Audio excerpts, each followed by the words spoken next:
Dumating na nga si RC Stichelbot mga kalapatids. Galing Santo Tomas, Batangas, 59 km nakainom na ng tubig na may vitamin para makabawi siya ng lakas mga kalapatids. Nagpakain rin tayo ng mga alaga natin. May bumaba na.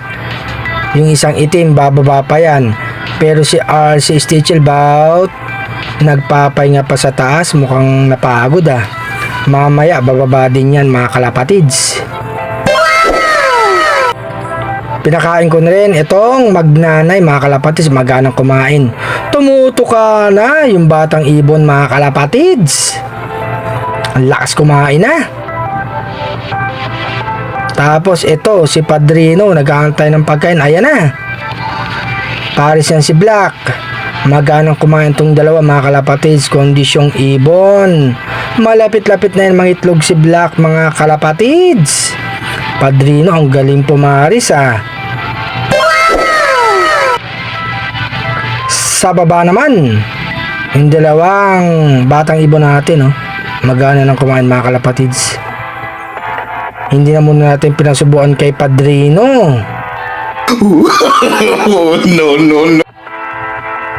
Dito naman uli kay Padrino, pinin ko na mga kalapatids. Uhawing ibon yan si Padrino.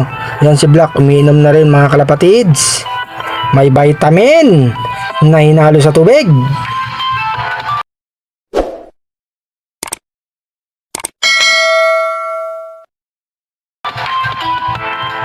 Tapos sa taas uminom na yung YB mga kalapatids. Sa baba nagpainom na rin tayo sa mga batang ibon Ganado ng uminom mga kalapatids. May vitamin din yang inumin nila mga kalapatids. Eto mga kalapatids, nakapagpakain na tayo at nakapagpainom na ng mga alaga natin Yung dalawa ginagawang panligo yung inuman nila. Eto si RC Stichelbot. Check ko muna mga kalapatids yung katawan niya.